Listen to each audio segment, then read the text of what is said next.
Un data center, c'est un gros bâtiment qui permet de stocker les données, qui permet aussi de les traiter, qui va utiliser l'énergie électrique pour produire de l'énergie numérique. Bonjour, je suis le docteur Jean-Philippe Akoué, je suis Lead Innovation dans une entreprise qui construit des data centers au niveau européen et africain. J'ai fait une thèse en écologie et environnement où il s'agissait en gros d'utiliser des données pour comprendre l'effet des business sur l'environnement. Et quand j'ai fini ma thèse, j'ai compris que le monde du data center, de la construction des infrastructures du numérique allait beaucoup impacter l'environnement. Et c'est ce qui m'a poussé à aller dans ces secteurs pour essayer d'aider à réduire l'impact environnemental des data centers qu'on construit aujourd'hui.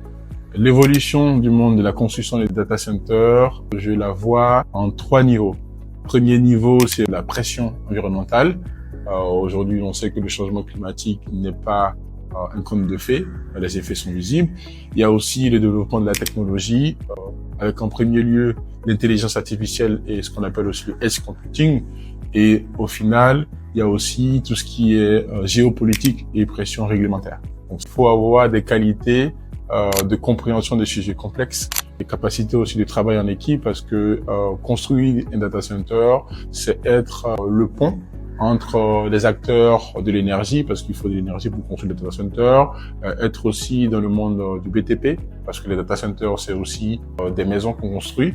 Ce qui m'anime aujourd'hui dans mon rôle, c'est vraiment de transformer des idées en des projets concrets. Vous savez, dans les data centers, on peut partir d'une idée en se disant, aujourd'hui, on veut être efficient de manière énergétique, comment faire?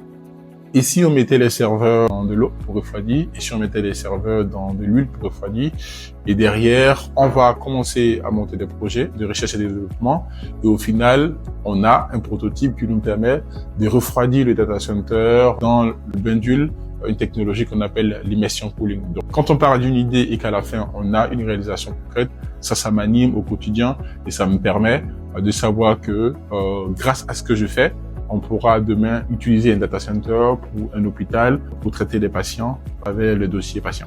Je pense que tout d'abord, il faut rester très curieux, apprendre de sa propre expérience, mais aussi apprendre auprès des personnes. Ce que moi j'ai fait par exemple, c'est de regarder les personnes à qui je voudrais ressembler. Et j'essaie de voir à mon niveau comment est-ce que je peux refaire soit le même parcours, mais en essayant en fait de l'adapter à mes réalités.